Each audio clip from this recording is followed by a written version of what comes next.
I'm Nate Carter, a man who believed trust was a rope, tough and true. I carved my life from nothing. A cabin in Port Haven, Oregon, where the Pacific's growl swallowed my old ghosts. Every beam, every knot, I earned, sanding wood till my hands cracked and bled. I gave it all to my mum, Carla, the deed in her name, because she'd cried. That day I fixed her leaky roof, swearing I'd made her proud. Then I caught her on the phone, voice low and cutting. It's done. They're paying tomorrow. Days later, I learned she'd sold it, my home, for scraps, dumping the cash into a crypto scheme she'd bragged would triple our future. She vanished, leaving a note and a hole where my life used to be. I fought back from zero, rebuilt board by board, until she limped in, broke and pleading. She doesn't see it yet. I'm not her little fixer anymore. This is my story. A knife of betrayal, secrets peeling open slow, a climb from ashes when the earth's yanked away. Curious how it ends? Come, walk my road. The workshop smells of pine and linseed oil, a sharp tang that soaked into my skin over years of turning raw wood into something solid. Beyond the cracked window, the Pacific hammers Port Haven's cliffs, a restless growl threading through the damp October air. I'm Nate Carter, 36, a man who's fought for every inch of this life. My cabin, my tools, the quiet hum of a world I built myself. My hands glide over an oak slab, the plane's blade hissing as it peels away rough edges, sawdust curling at my boots. Each stroke is proof I'm not that scrawny kid anymore, the one who scavenged firewood to keep us warm. Tonight, though, the rhythm falters. A chill seeps through the walls, and an itch prickles my neck, sharp and unplaceable. I'm sanding down a knot when her voice cuts through. Carla, my mum, low and taut, drifting from the living room. It's done. They're paying tomorrow morning. My gut twists, cold and sudden, like I've swallowed a stone. I ease the plane onto the bench, its clatter swallowed by the ocean's roar, and edge toward the doorway, boots scuffing the threadbare rug. She's hunched on the couch, phone pressed to her ear, one hand tugging at her sweater's frayed cuff. The lamp throws shadows across her face, still striking, wild curls shot with gray, and I hesitate. She's the woman who raised me alone, who'd spin me around the kitchen to scratchy radio tunes when the lights flickered off. I put this cabin in her name 4 years back, after Grandpa died, since she begged for something stable, no probate hassles.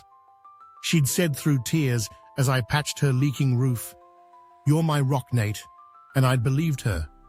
Trust was our glue. So why does this feel like a blade? I lean against the frame, throat dry. Who you talking to? My voice rasps, rough from dust and doubt. She jolts, eyes flicking up before her smile snaps on. Too wide, too fast. "Oh, just a friend, Nate," she says, waving a hand, casual as a breeze. "You know me, always gabbing." The phone's dark now, clutched tight, and her rosewater perfume hangs thick, cloying over something stale I can't name. I nod, jaw tight, but my pulse hammers. She's lying. I see it in the way her fingers steady on her untouched coffee mug, deliberate where they'd twitched before. "Sure," I mutter, retreating to the workshop, but the itch digs deeper. Carla's always had her schemes, pyramid scams, surefire investments that flopped, but this is different. Her voice had an edge, a weight I've never heard. Back at the bench, I grip the oak, sanding hard, trying to drown her words. They're paying tomorrow morning, in the scrape of steel on wood. The cabin groans as the wind rises, rattling the panes, and I picture her in there, plotting behind that magazine she's probably flipping through now. I shake my head, cursing myself. She's my mum, not some con artist. I see her still, 2 winters back, snow piling outside, her laughing as I hauled in logs, wrapping me in a quilt she'd sewn from old shirts. "We're a team, Nate," she'd said, her breath fogging in the cold. I'd signed the deed over that spring, thinking it'd keep us safe, tethered. She wouldn't unravel that. Would she? I finish the slab, its grain smooth under my palm, and step onto the porch to breathe. The night's sharp, salt air biting my chapped hands as I grip the rail. The ocean's a black churn below, waves clawing the rocks, and I let it steady me. Then I see them. Muddy boot prints, fresh and wide, trailing from the gravel drive to the steps. Not our truck's tread, not Carla's sneakers. My chest tightens, breath catching. Someone's been here, today, and she didn't say a word. I glance back. She's at the table now, humming, stacking dishes like it's any other night, her sweater draped loose over her shoulders. Those prints gape up at me, a riddle I can't solve. I duck inside, the floor creaking, and snag a beer from the fridge.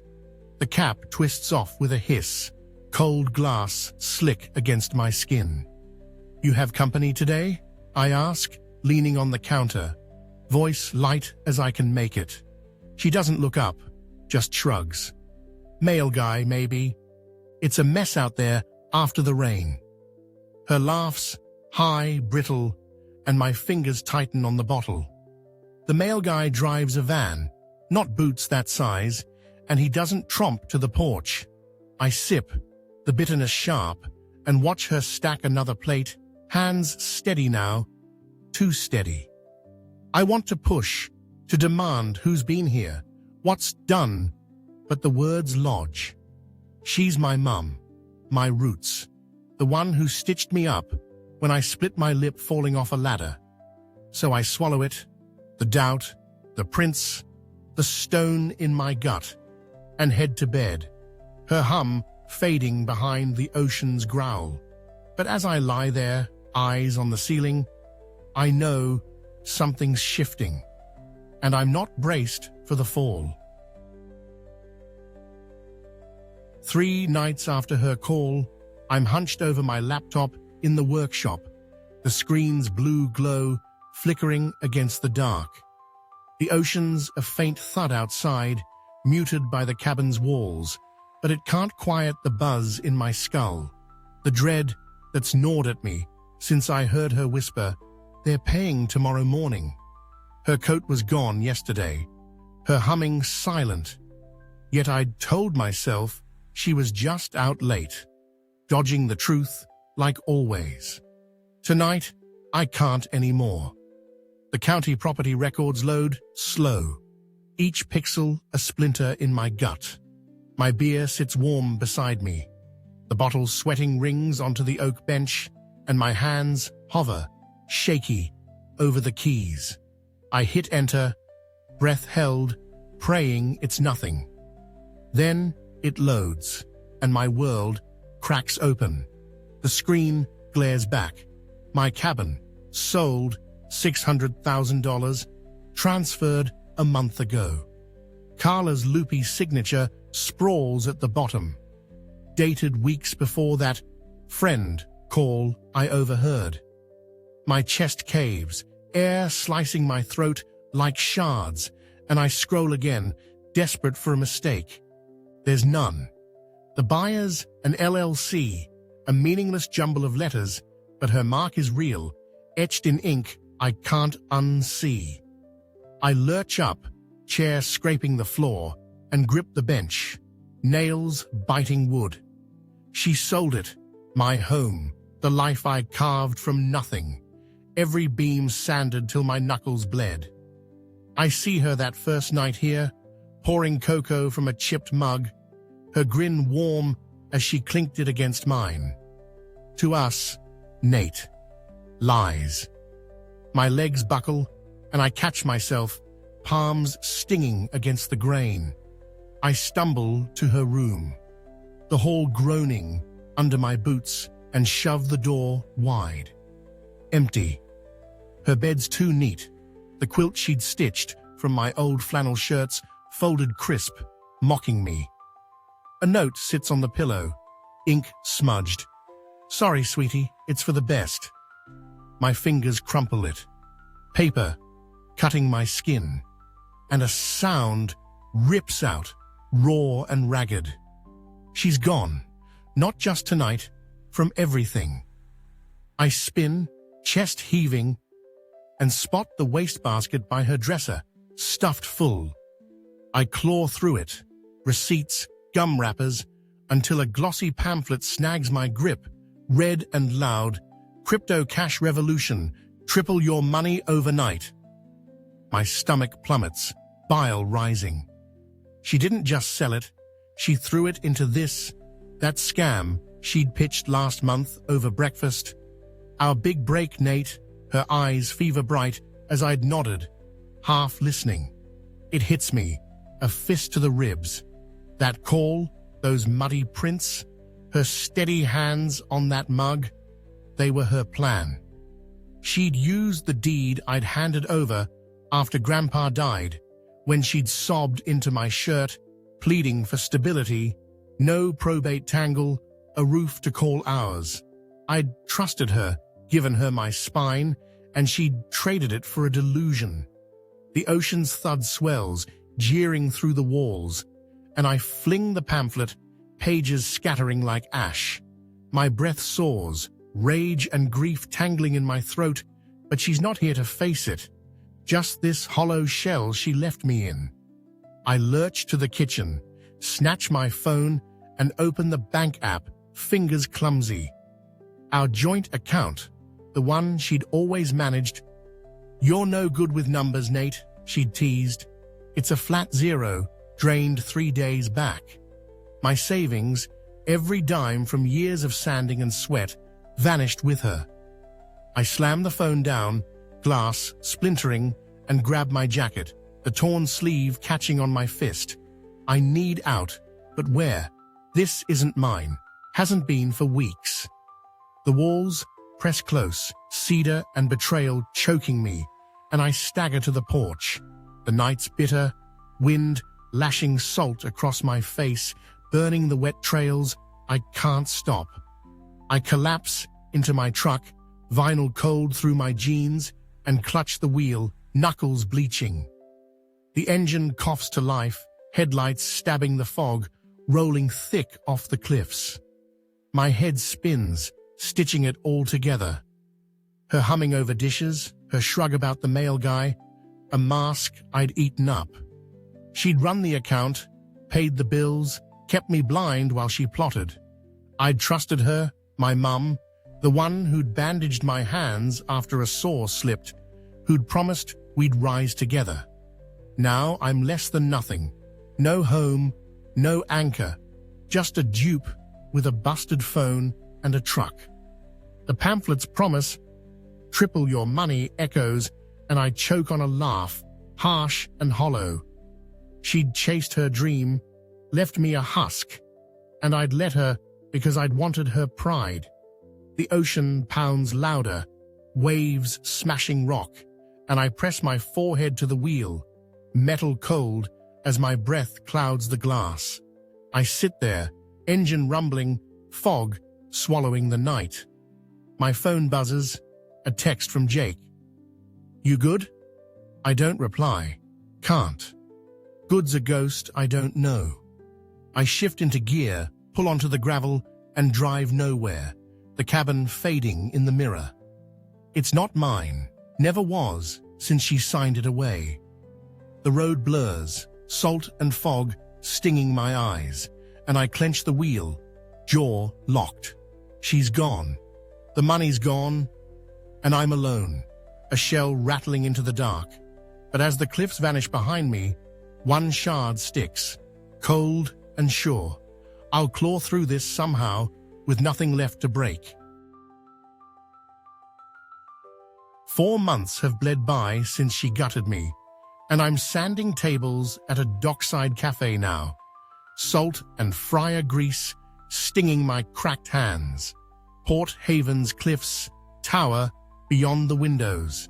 The ocean's growl, a constant hum through the warped glass. But it's not my refuge anymore. That first night, I'd parked my truck behind a warehouse, slept hunched against the wheel, the chill gnawing my bones through a torn jacket.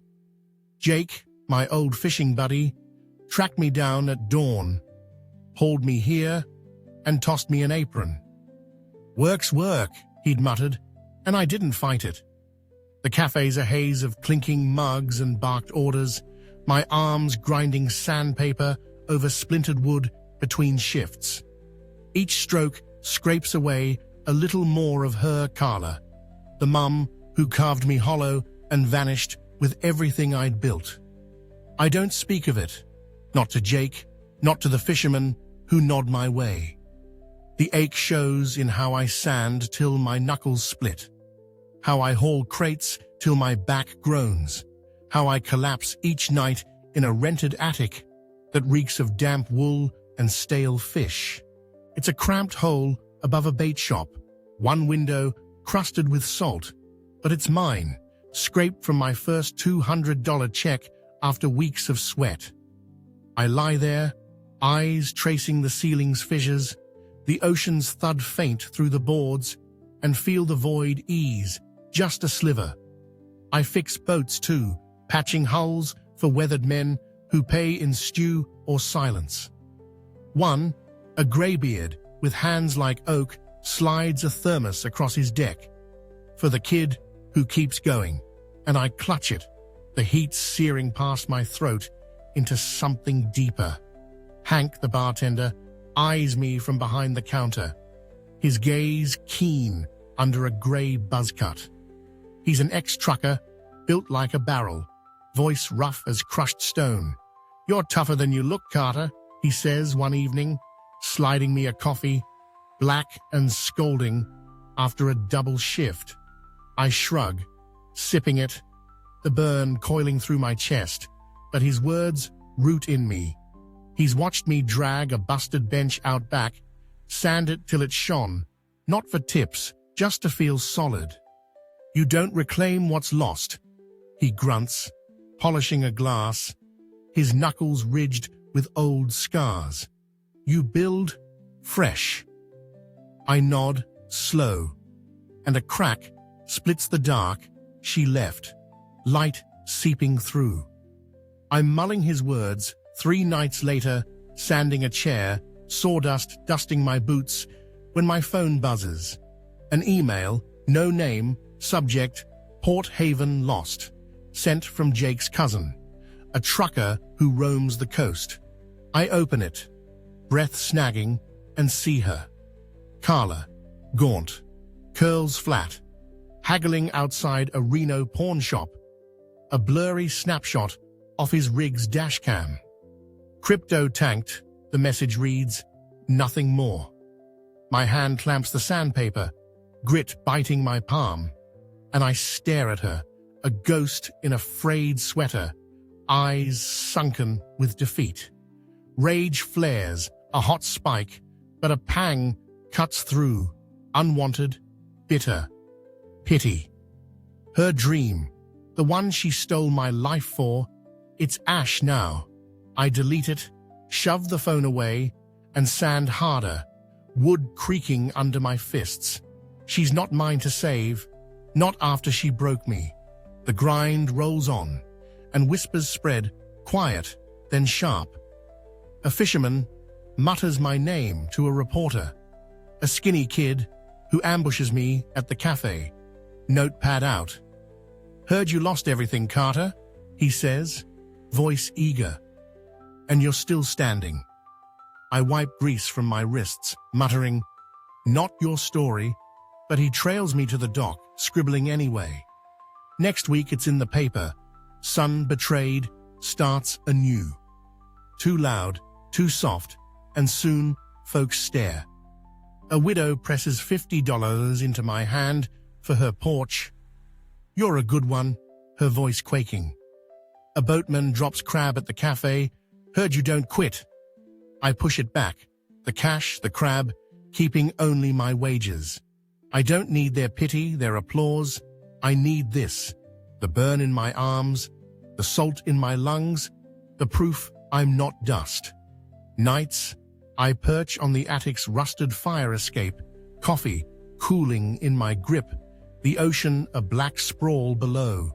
The wind bites through my flannel, cold and clean, scouring the rot she left behind. Hank's voice echoes, "Build fresh," and I see it now. I don't get the cabin, the savings, her promises, but I've got scarred hands, a leaky roof, a thermos from a man who didn't have to care. I rebuild, not her way, with scams and fairy tales, but mine, slow, real. That email stings, her hollow face, and I clench my jaw, shoving it deep. She's out there, shattered, but I'm here, stitching myself back, piece by jagged piece. The reporter called it anew, and I scoff. The sound rough, but true. I'm not her Nate, not the fool who gave too much. I'm something else, battered firm, clawing up from zero. And tonight, that holds. 5 months since she ripped my roots out, I'm in the workshop behind the cafe, sawdust swirling in the damp air, linseed oil sharp in my nose. Port Haven's ocean thuds steady beyond the open door, a pulse I've leaned into, sanding a cedar plank till my hands throb.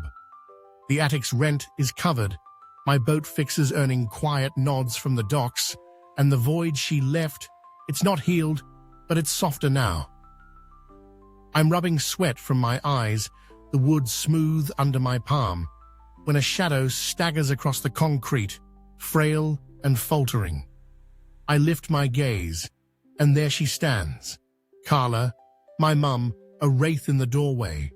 Her coat threadbare, curls plastered flat from hitching rides up the coast. "Nate," she rasps, voice cracked like brittle wood, and my chest seizes, a knot pulling tight. She shuffles in, boots scraping, her hands twisting a worn scarf. "I messed up," she says, eyes red, quivering as if one breath could snap her. I see her pouring cocoa that first cabin night, her grin warm over the chipped mug, and my throat catches. "I thought I'd make us rich." The cedar slips, thumping soft on the bench, and I stand rooted, dust clinging to my jeans.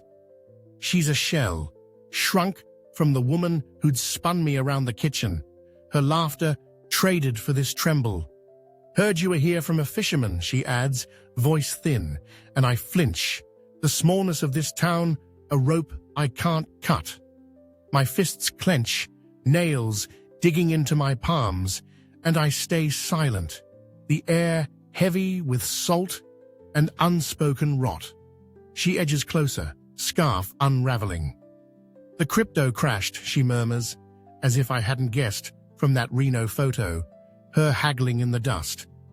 "I lost it all, Nate, every cent." Her lip shakes, and she reaches out, fingers hovering, frail.